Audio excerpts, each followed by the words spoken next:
నా పేరు పీతల సత్యనారాయణ అండి, కస్పాపెంటపాడు కౌలు రైతుని.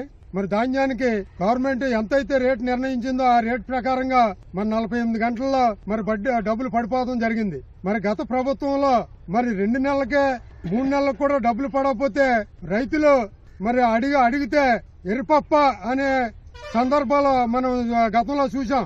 మరి ఆ విధానం ఇప్పుడు లేదు. ఆ సాంప్రదాయాన్ని ఎవరు పాటించరు.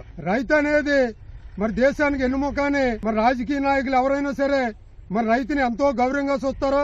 మరి అటువంటి రైతుని మరి దిగజార్చే విధంగా మరి ఎటగారం కింద ఎరిపప్ప అనే మరి సందర్భాలు గతంలో చూసాం. మరి ఆ సంప్రదాయం లేదు ఇప్పుడు.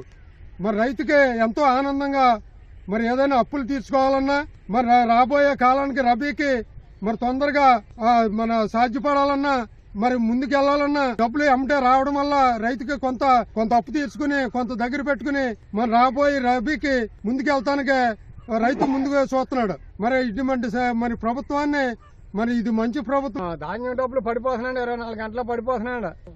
మందులు కొట్టేళ్ళకి ఇచ్చేస్తున్నాడు, తాటరోళ్ళకి ఇచ్చేస్తున్నాం, మిషన్ కోసిన వాళ్ళకి ఇచ్చేస్తున్నాం. మాకు ఆనందంగా ఉందండి. గత ప్రభుత్వం మీద ఇదే పేరుతో బాగుందండి. చక్కగా ఇంతవరకు 3 నెలలకి 2 నెలలకి పడి కాదు, ఇప్పుడు అలాంటిదే 24 గంటలు పడిపోతున్నాయి. బ్యాంక్ వెళ్ళగానే నెంబర్ ఇచ్చేస్తున్నారు. బాగుందండి.